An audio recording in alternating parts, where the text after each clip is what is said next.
I suggest that we go around for a few questions, whether in the chat box or in the everyone can raise hands, so we can use this 15 minutes efficiently.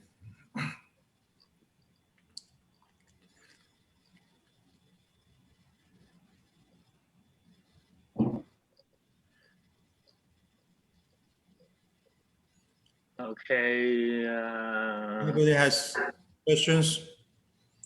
There was a question from Professor Jerry Yan, who was asking, since we are the organizer here, who asked what would be ADB's new strategy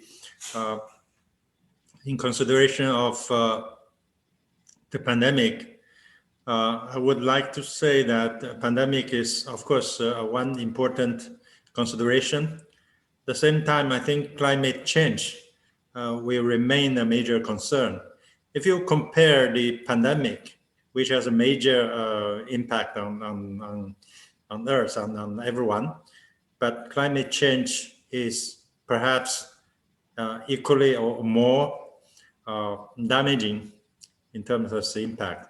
So I think when we move forward with our work and supporting countries in Asia, we'll consider the long-term effect of pandemic.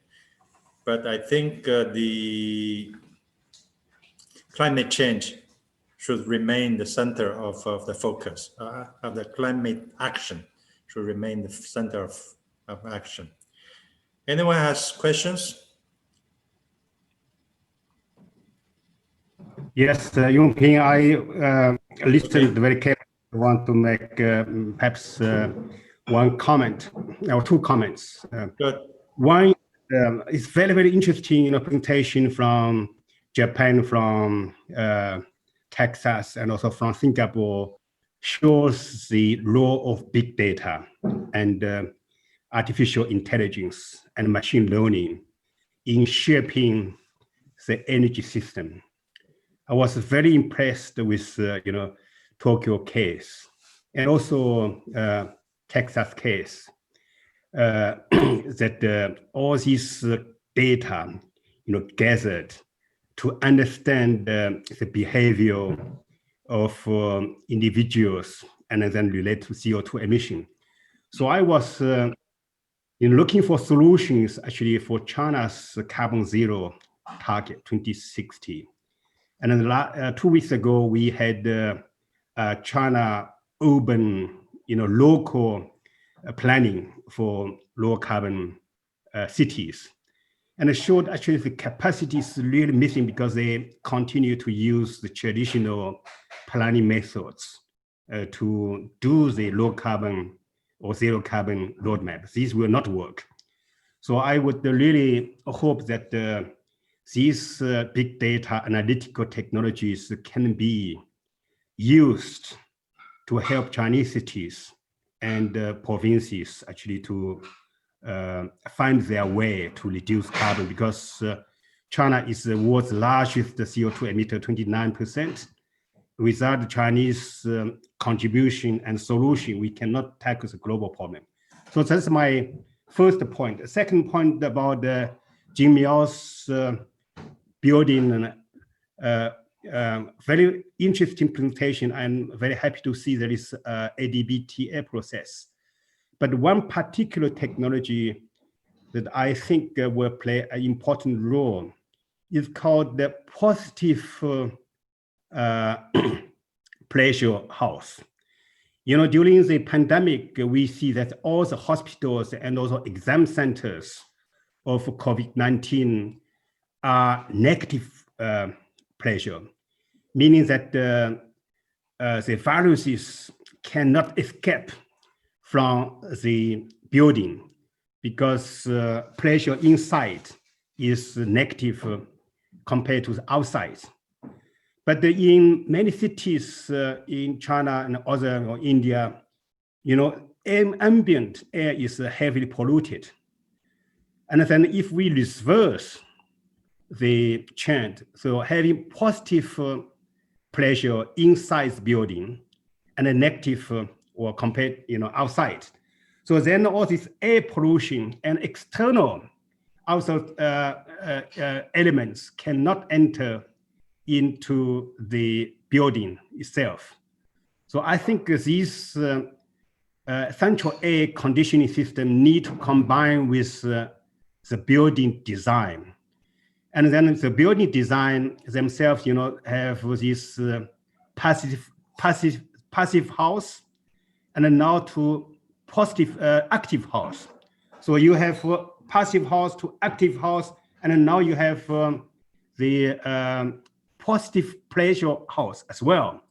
So I would really encourage the central air conditioning system to combine with the building design to have really efficient and low carbon and possibly COVID resilient air conditioning system. So these are my 2 comments. Thank you. My apologies also to the speaker in the list. So we actually missed one speaker. We would like to invite our speaker to take the floor and make the presentation, Mr. Feng Qi. Yeah, Feng Qi Yo. Sorry, I forgot about. I think it's on next page. You missed that. Yeah. Okay, here we go. Feng Qi, thank you. Well, I'm sorry for the time when Yunping asked me. In fact, we have 1 hour, and it's a little time difference, so we have pretty lot of time. Yes, we do have a question for Professor Yamagata if he's still there. Yes, I am. Please. You see in the chat box the question. Yeah. Thank you very much for the question. Question is, you mentioned about the COVID changes in the future urban planning and urban design. If you could further elaborate on any new tools on approaches for the future new design of urban systems. Yes. Do I have a time to show the slides again? Or maybe I will. Yes, I think we have time. You can do it because let's see. If we close within half hour, should be fine. Yeah. Okay.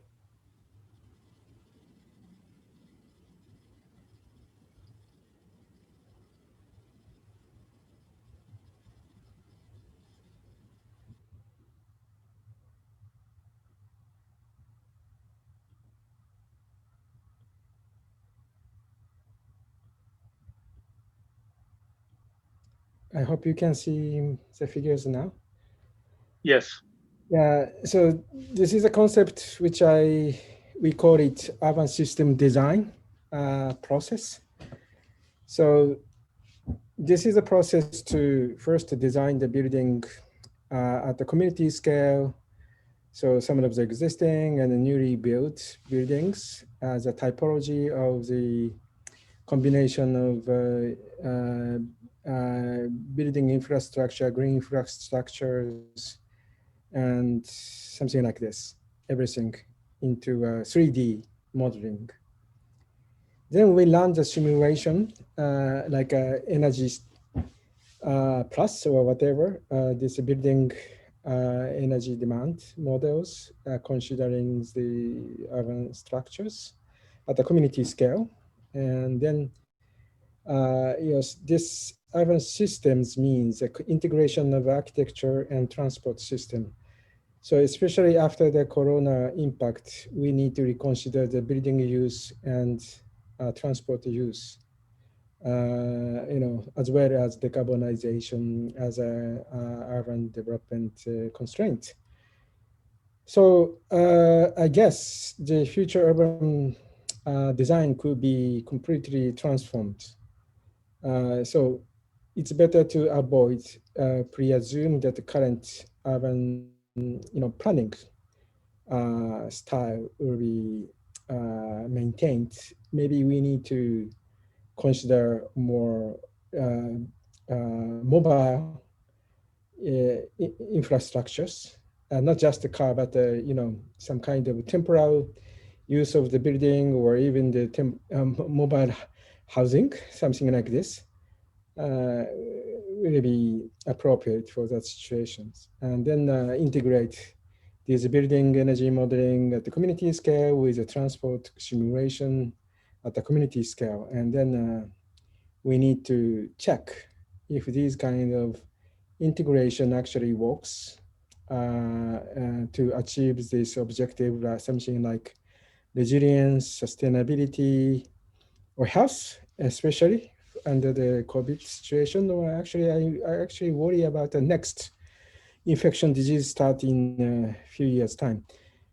So, the decarbonization and energy self-sufficiency, for instance, by combining these green infrastructures and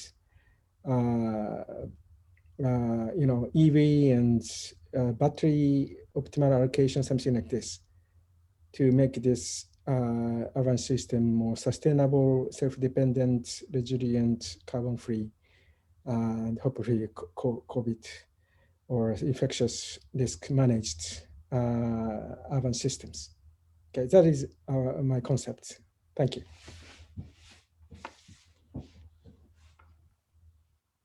Thanks very much, Professor Yamagata.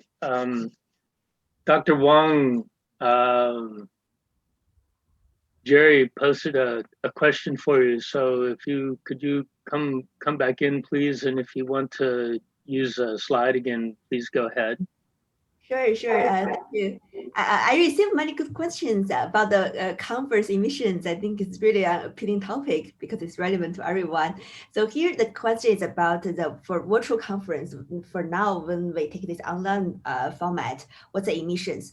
So our team, actually this is a team, international team organized by Prof. Yan as well, with researchers from Sweden, China, and Singapore. So we analyzed the on-site conference as well as the virtual conference. You may guess the number. I put the number there. Just now I introduced the number for the on-site conference, right? So for on-site conference, the main contribution is the travel. So average CO2 emissions for each participant from travel is around 600 kg, while the on-site conference venue is around 16 kg per person. Can you imagine the emissions for the participants through the virtual conference? The answer is in the chat window I put there, but you can think about what's the percentage of it. So actually it's only 0.412 from our calculation. So this number is calculated from the economic input-output LCA method based on the participants' regional distribution. So where we are using a computer, so the power and data storage used are linked to the emissions. Therefore, with this 0.4 is a total emissions for a virtual conference. So if you use a percentage value, this is less than this is only like 0.07% of the on-site conference.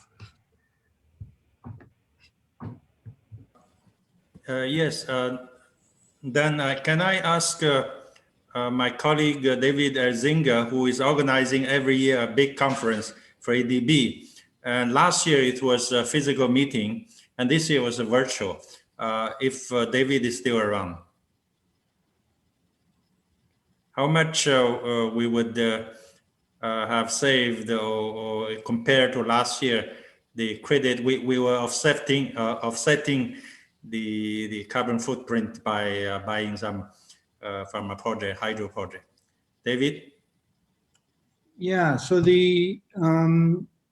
I just got that report today. So it was around 2,350 tons of CO2 for the live event. And so we took the approach, I think as you suggested, Dr. Wang, of buying offsets for the conference. What was interesting about our analysis is that ADB purchases all its electricity from carbon-free sources already. So from the venue, we had very, very low emissions or zero emissions, but then we also calculated the emissions for the hotel stays and the food production. And of course, as you indicated, the flights are the largest share of emissions for certain. So in 2019, we purchased offsets for the event. And in 2020, doing the virtual event, we did not have to, of course, because we had very, very low emissions. Thank you for that question, Dr. Zhai. Thanks, David. Jin Miao wanted to come back in and follow up on Xavier Chen's comments. Jin Miao, are you there? Yeah, I'm here.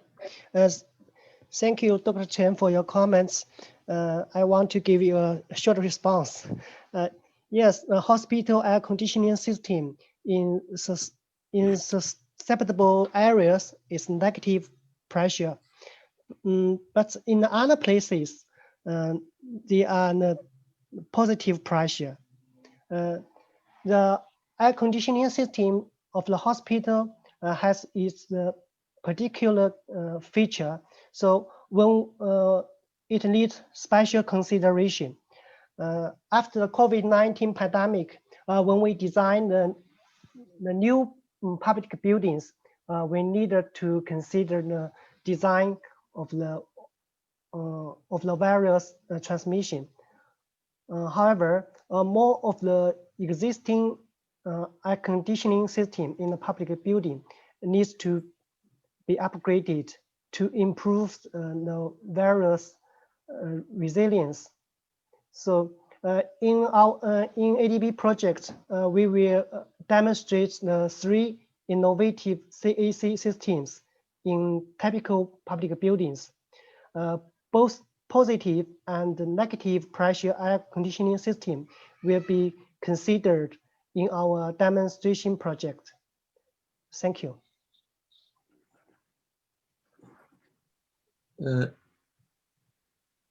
I would like to, can you hear me? Yeah. Yes. I would like to, because we are doing the case study for our conference. I'm not sure, Yunping, if you can share some information about your conference, this Clean Energy Forum Asia. Then we can do different kind of comparison because we are academic conference.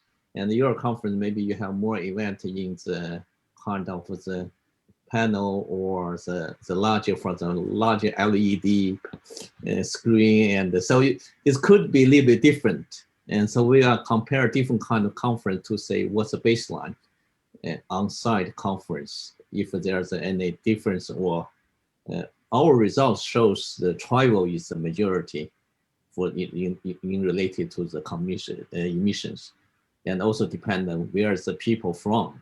Of course, long distance travel more transfer will generate more emissions. So we have model which can trace those kind of, if we are from here and to another place, what kind of the travel flight you may take, and even trace to back to the individual.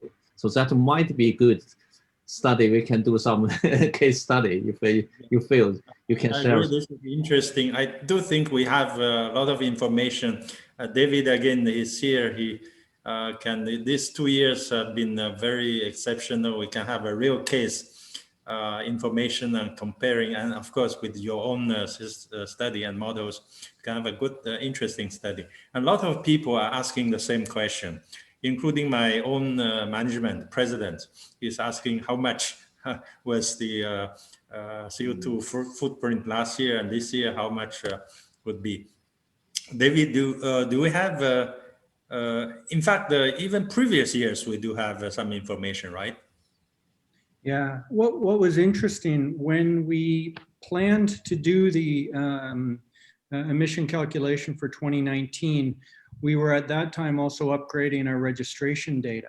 And that was really an interesting way to capture the data. So when people registered, we asked them to indicate business class or economy. We asked them to indicate where they were coming from, and if possible, their route. So, you know, that was just an interesting element to it in terms of getting the data by upgrading our registration system and doing that small amount of data collection from the beginning, it made the calculation much more robust. Because inevitably in previous years, we would use regional data from where people came. We would assume they would come from the capital, you know, and then so from that perspective, we just knew that the calculation wasn't as strong. So. Yeah. So we may communicate each other after the conference. So we say how we can do, maybe we can compare different kind of methodology to see if there are any significant difference. I believe the participant where they are travel from, and that might be most important information, and including the what kind of class, business or economic. Yeah.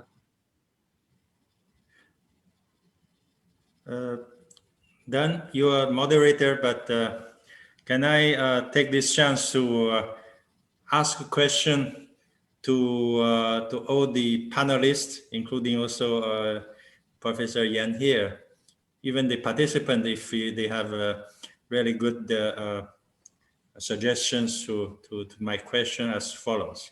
Okay. Okay. Then, you know that prior to the pandemic, ADB was fully busy with climate actions. We were trying to convince country this is a priority and we need to plan for a long time. And we even launched the roadmap study for the Paris alignment, how countries would move toward that direction. And country always say we have no money and there's an extra cost. How do we do with that? And at the same time, and a few months later, when this pandemic hits, we realized that all countries have been mobilized. Big countries, middle, all countries mobilized, developed countries, developing countries, and they're devoting large amount of resources. And we're trying to combat this pandemic. Now we come to a point that this pandemic may be for a number of months and years, and climate change remains a big challenge. How do you see, I want to ask a question, maybe David, you can start, and then I'll go to each of these panelists.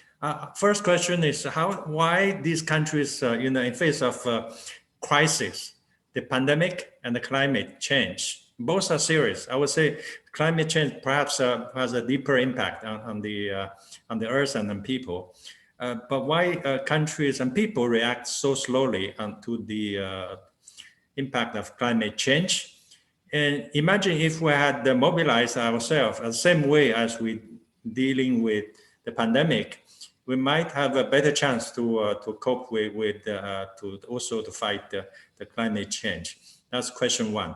The second question is now given this large-scale experiment and data and the technologies, we know how to deal with the pandemic. And what are the good lessons learned moving forward? Maybe the same question, how to translate this, what we have learned in dealing with fighting the pandemic into the climate action. David, you want to start? And then I would like to ask each of the panelists as the closing remarks, not from me, but from our panelists for today's session. Thank you, Yongping, and I'm very interested to hear the answers as well, so I will not be long. I think that the time scale is one element. Climate change is always something farther out, and therefore people can delay their response. And I think when we look at the debate on climate, one thing I've just been reading is people are criticizing BECCS technology, so bioenergy-based carbon capture and storage, because it gives us a way out of taking action today. And I think that's a big difference with the pandemic, is that it was a short timeline. The impacts were very acute, immediate, and people didn't know if they were going to get worse. Whereas right now with climate change, we see some impacts, but we still don't see the major impacts that we expect in the future. So I hope, the only point I would make is now that some countries have paused, I hope they will reconsider how they proceed on their powers or their energy system development, because I think just stopping development, and I believe it was either Bangladesh or Indonesia has paused on the development of some significant amounts of coal power. Just by stopping that, now, what are some of the other options now that we're here today with the set of technology we have to work with? So I'll stop there, and I definitely look forward to hearing the other speakers on the other questions, or this question as well that Dr. Zai has mentioned. Thank you, David. So let's try to get more answers if Professor Yamagata is still around. Yes, thank you very much for the very interesting, important questions. Yes, I also wonder how we can do this. But I think I'd like to pay a little bit attention to the issues from the viewpoint of the risk management and risk communications. Climate change is a future risk, basically. Of course, it's happening, but huge damage is expected in the future. Only scientific simulation can show the risk, and it is up to the policymaker how to respond to this risk. But in case of COVID risk, of course, it's also medical doctors' science-based knowledge about the fundamental seriousness of this diseases. But actually, people can observe how people dying, in the cities, in the countries, in the regions, hospital flooded with patients, and they actually dying. So it's broadcasted. People can watch it. Of course, it is still up to the policymaker how to respond to it. I don't mention the name, but some presidents and prime minister didn't respond to it and denied the risk. But so risk communication, the risk response is very different for these two issues. But I see one very important clue, kind of hint for dealing with long-term serious issues. Because in case of COVID, some of the success already made is due to the fact that the risk was visible. Risk is, at hand. Risk is today. And the risk is in a neighborhood. So the visualization of the future, not just as a scientific knowledge, but a kind of a more intuitively understandable visualization of the future risks. So big data, I hope, will play some role in this respect. And Thank you. Question. Thank you. Bye. Thank you, Professor Yamagata. Now I would like to ask Professor Xie if your views from your study and then moving forward, what shall we do for translating what we have learned in climate action? Thank you, Dr. Jai, for the very thought-provoking question. And just as you, we are also thinking on this very important issue of a longer term, but more, perhaps even more global and substantial challenge to human society. I don't know if some of you may have read this book by one of the Nobel laureate, Daniel Kahneman, called Thinking Fast and Slow. And the book was basically about how human beings deal with imminent versus longer term challenges. And there is this sort of a change between your left brain and right brain when you are dealing with this imminent, if you're about to die, you do everything to save yourself. But if you knew that in 10 years you're about to die, you say, oh, okay, I can just smoke another cigarette, right? So I think that's very much into perhaps the human nature and psychology of how we as human species make decisions. But more, we are engineers, so we think on actionable recommendations. So a few things I think might be of use from this community.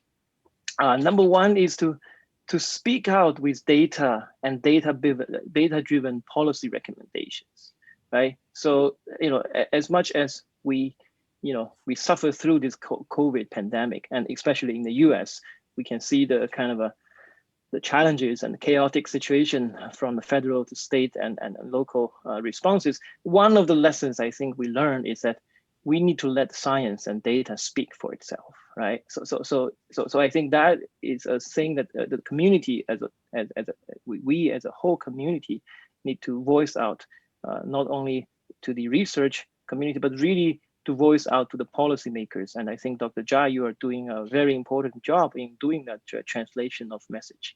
And then the second thing is to kind of this is something I just learned from talking to one of my good colleague and friend, Professor Shmuel Oren at UC Berkeley just last week. He was talking about some event at Stanford, I think, and Arnold Schwarzenegger, the former action movie star and governor of California, was speaking about climate. And I think Schwarzenegger was making a very, I think, interesting remark. He said, you guys should not talk about climate change because nobody understands climate change. You guys should talk about pollution and health issues and all these kind of a more imminent, more kind of a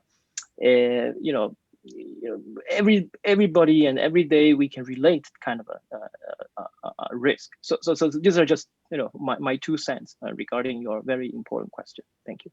Thank you so much for sharing your thought. Let's move on. If Dr. Xiaonan, you can share your views. Yes, excellent. Thanks for Dr. Jai's excellent, very inspiring question and the previous panelists' discussion, very inspiring. So I'm still thinking from the perspective of behavior change, first of all, right? Because we are facing a lot of changes this year. And now we can imagine that wearing a mask is just becoming a default option. It's no longer just a choice, it's default, especially like in Singapore, it's false. If we don't wear a mask, we will be fined and we'll be put into prison. So this behavior change is happening very fast when we face some abnormal conditions. Similarly for climate change, nowadays we just talk about it's kind of like a bit far away, but when the extreme weather conditions suddenly happen, this kind of behavior change need to become the default option. It changes from the false option by government or by scientists towards the default option for every citizen. Like everyone starts to use public transport, avoid using plastics, adding more renewables at your user's end. I think this kind of change is happening. We don't want another extreme condition to happen to force us to make such change, but I think we want to make more these healthier and the cleaner behaviors to become our default options in life.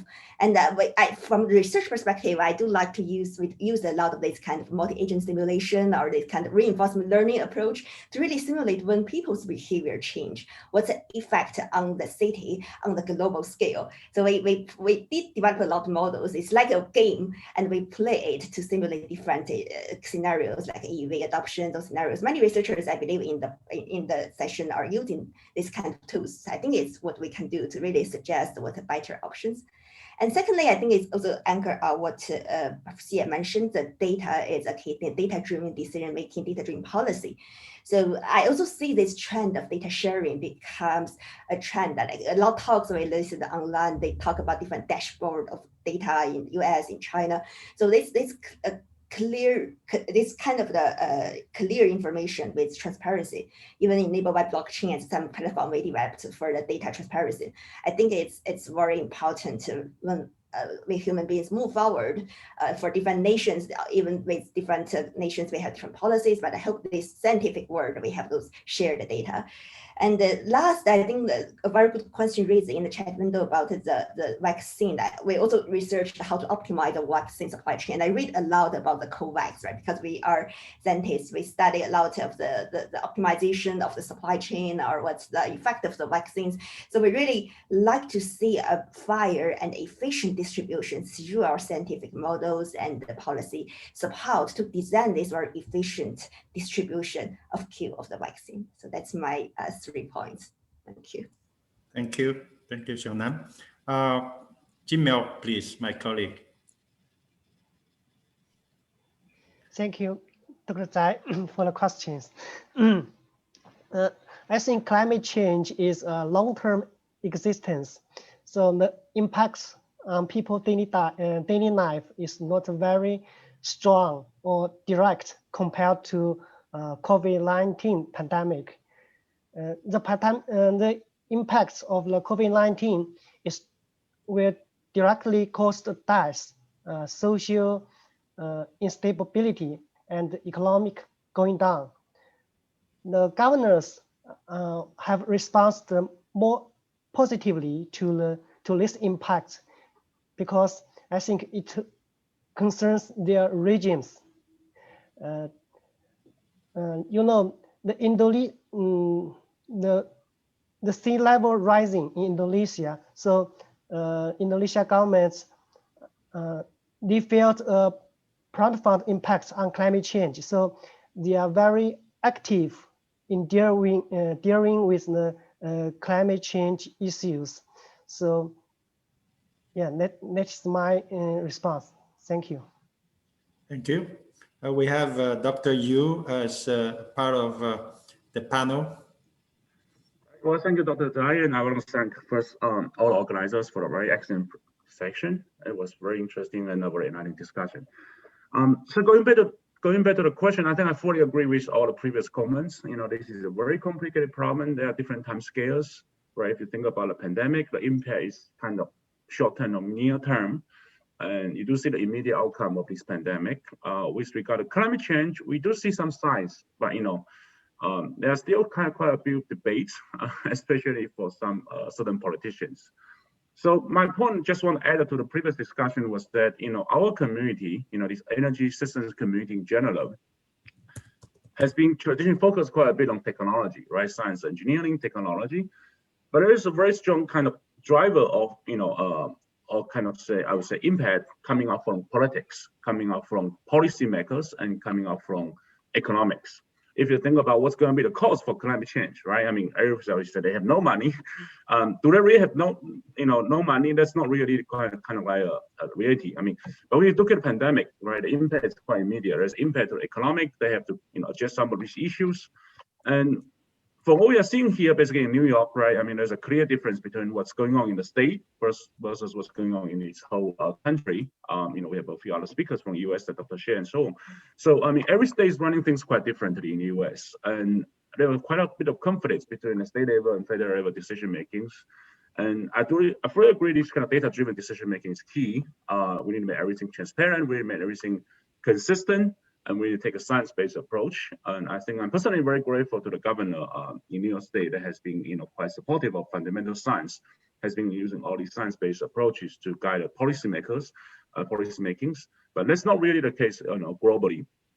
The other observation I do see is that there's probably going to be the growth effect in a way that as more and more countries are joining these kind of overall decarbonization or carbon neutrality initiatives, others will gradually join. I mean, I do see, you know, China announced this decarbonization objective, you know, by 2016, and that's really a big motivation for many other, you know, politicians and many other countries. Joe Biden is committed to do that, and we'll see how it goes, right? So, I mean, with more and more, you know, groups, countries, regions joining these climate change fights, I do see the future is getting brighter and brighter. But by all means, there's still a long way to go. So hopefully, all of us could contribute to these SDG, Sustainable Development Objectives. Thank you. Thank you very much. Anyone want to offer your views on this before I close? If Vivian, please. Yeah. Thank you for your provocative and thoughtful question. So I come up with one idea is that the successful countries that restrict the COVID pandemic contamination and widespread is the ability to reduce freedom of individuals. For climate change, I think this is a common thing that we cannot allow every individual to consume whatever they want. So this brings to the question of Pareto optimum. The world has been pursuing the Pareto optimum for growth, where maximization of individual welfare leads to the maximization of collective welfare. But during the Pareto age, there was no external constraint. Now today we face a very big climate change as external constraints. So these external constraints should be imposed to individuals to actually constrain and limit their freedom as a way forward. I also take the opportunity to thank those who answered the question about the digitalization and energy consumption.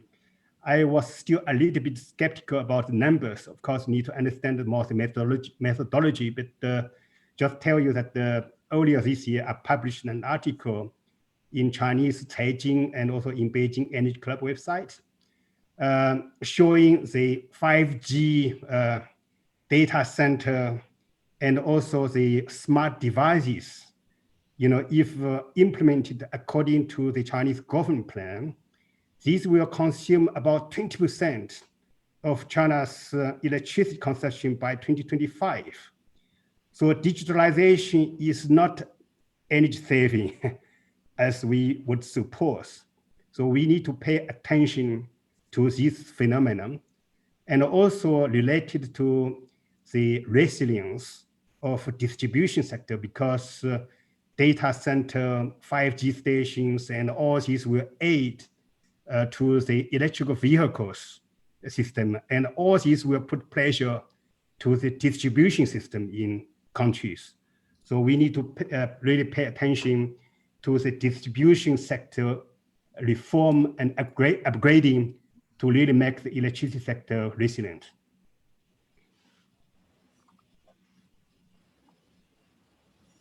Thank you. Thank you, Dr. Chen, for sharing your views. Very, very interesting. At this point, I really want to draw a close, but before I really give my own final remarks, I would like to ask Professor Jerry Yan if you have any advice to us. No, I don't have anything, just thanks the panelists and also the all participants. Thank you, Professor Yan, and thank you all our panelists. I really, it's 3 hours discussion, so it's really difficult to summarize in half a second minutes, but I want to do this. I think given what I've learned, particularly the comments of the last round of the question answers by panelists, I think I feel also from Dr. Chen what he said about how to deal with this pandemic and climate change. But talking about the peoples, there is an issue of people. I think to change this situation, we need science-based approach. That's the first one. I think secondly, we need people's behavior change. If I have science plus people's behavior change, we have a good chance to change and move forward and resolve this whole problem of pandemic and also climate change. However, to do that, I need the scientists to speak the language people could understand, so people's behavior can change. So with that, I would like to thank you all for the participation. I'm looking forward to more exchange of views during this conference. Thank you all. Bye-bye. Thanks, Youngping. Thanks, Jerry. Thanks to all of our speakers too. Thank you very much. Bye. Thank you. Bye-bye. Thank you. We are going to have a keynote session, and if anyone wants to continue, and you can just stay in this room. Thanks, Jerry. Thank you.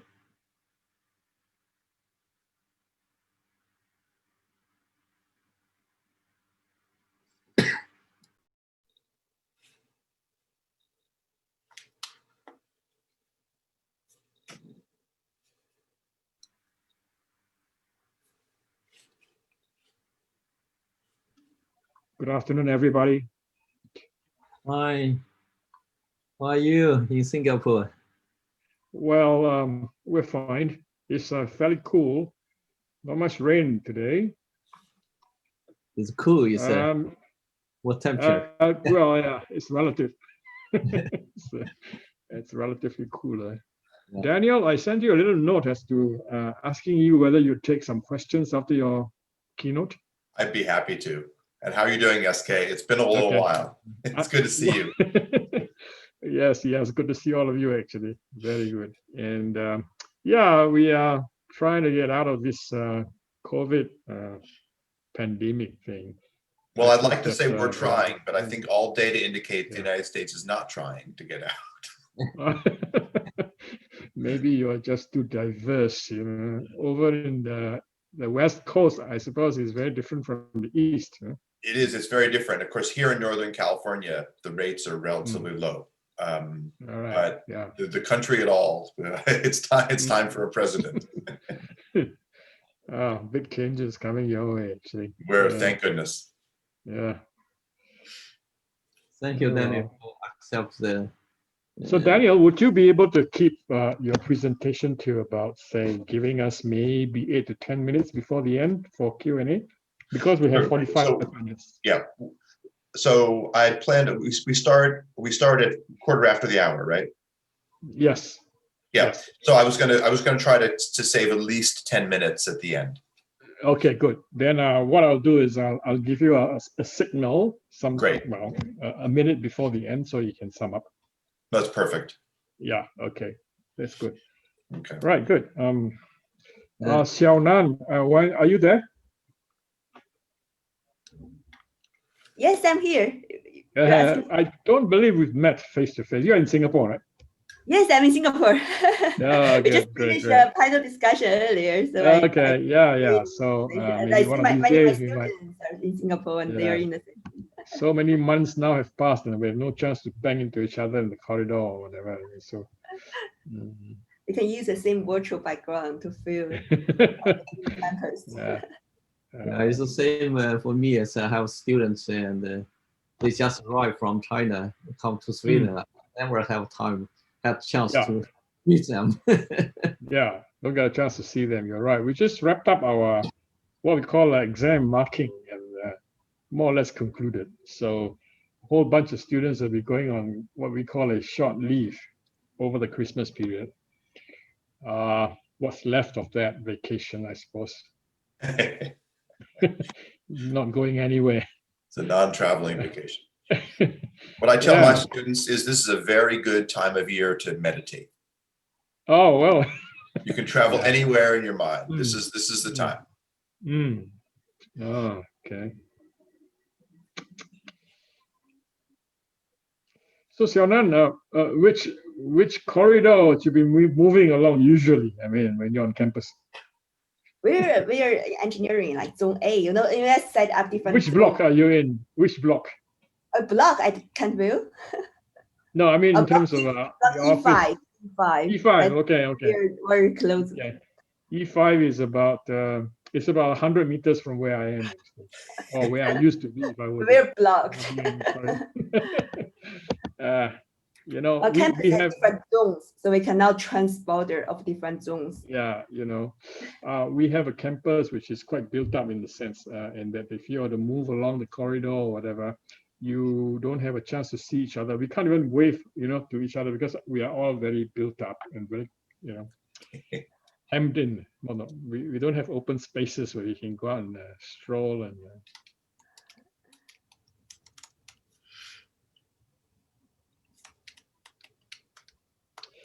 SK, do you have a screen share for introduce the keynotes or? Yeah, I don't know whether everybody's here because our timing is 1/4 past. Should I, you know, maybe wait for couple of minutes. Yeah. It's SK, have you met my brother? He's not in your field. So my brother Douglas Kammen's a professor at NUS too, but he is. Which school is he in? He's in School of Humanities. He does Southeast, so he does political science. Okay. No, I didn't think so, but I just thought I'd check. Yeah, because right, even Xiaonan, who is supposed to be 100 meters from me, I have hardly got a chance to. But the arts and social sciences would be, well, something like maybe 500, half a kilometers away. Yeah, no, exactly. Yeah, kind of. We are very linear on campus. Yeah, he's across the highway from the Create Tower. Oh, even better. He's in the new campus. He's on the new side. Yeah, that's the more swanky side, we call it, the more well-endowed side. He doesn't think so. Create before. You have been in Create before. Yep. Yeah, okay. Oh, well. You know that Dan is a PhD advisor of one of my final year students who went over to UC Berkeley. Absolutely. In fact, I'm going to show a slide from Chen Zheng, from Andy Zheng's work at the end. Okay, so, that'd be good. Yeah, even with him, I have hardly any opportunities to link up with him. And this last so many months, I think, has been a kind of a not too convenient for many people. Yeah, I was supposed to visit him in Chengdu actually last week, but that trip did not happen. Yeah, missed that chance. Yeah. There's a whole bunch of people here in Singapore that were looking forward to going to Hong Kong on that flight, which is what they call a bubble, Bubble. And they were booked out, and suddenly they had to change their plans. They cancel all their flights. Yep.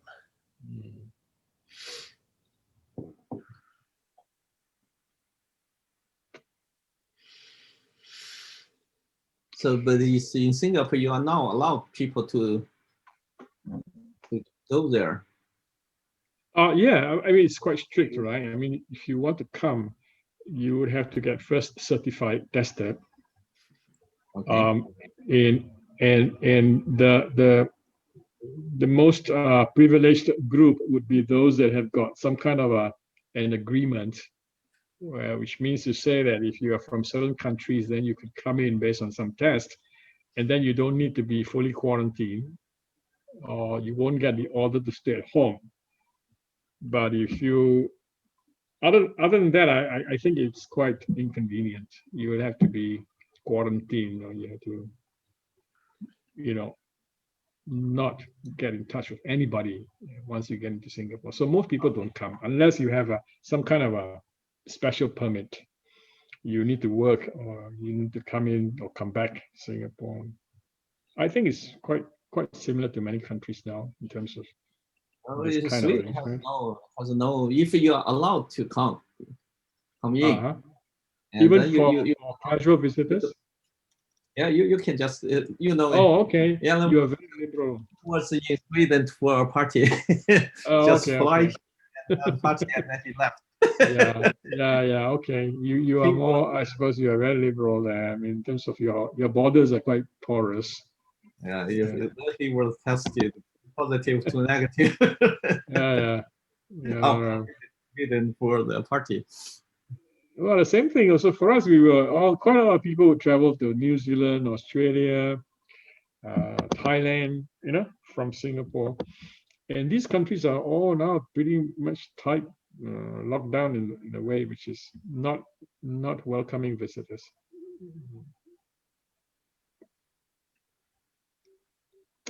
Okay, what I'm going to do is I can leisurely introduce our keynote speaker. We have a bit of time. I'll take a couple of minutes to introduce Professor Daniel Kammen, who's professor at the UC Berkeley. I said earlier that Professor Kammen was a PhD supervisor or advisor of my former students. He holds several positions, appointments. He does a lot of work in parallel. He is Energy and Resources Group chair at the moment. And also he's at the Goldman School of Public Policy, where he directs the Center for Environmental Policy. And also he's, has a foot in the Department of Nuclear Engineering. So he's an engineer, physicist, economist, policy, all roll into one. So this is, all-rounder, Professor Cameron is a founding director of the Renewable and Appropriate Energy Laboratory. Most of us would know him in that role. And he was director of the Transportation Sustainability Research Center between 2007, 2015. And he has been elected to the American Academy of Arts and Sciences. Okay. Professor Cameron is a frequent visitor to the Far East, to Singapore, to China, to the region, and he knows the Far East very well. So very interesting liaison, East-West. Okay, we are now spot on 22:15, and your time over there is 3:15 in the afternoon. So then you can proceed.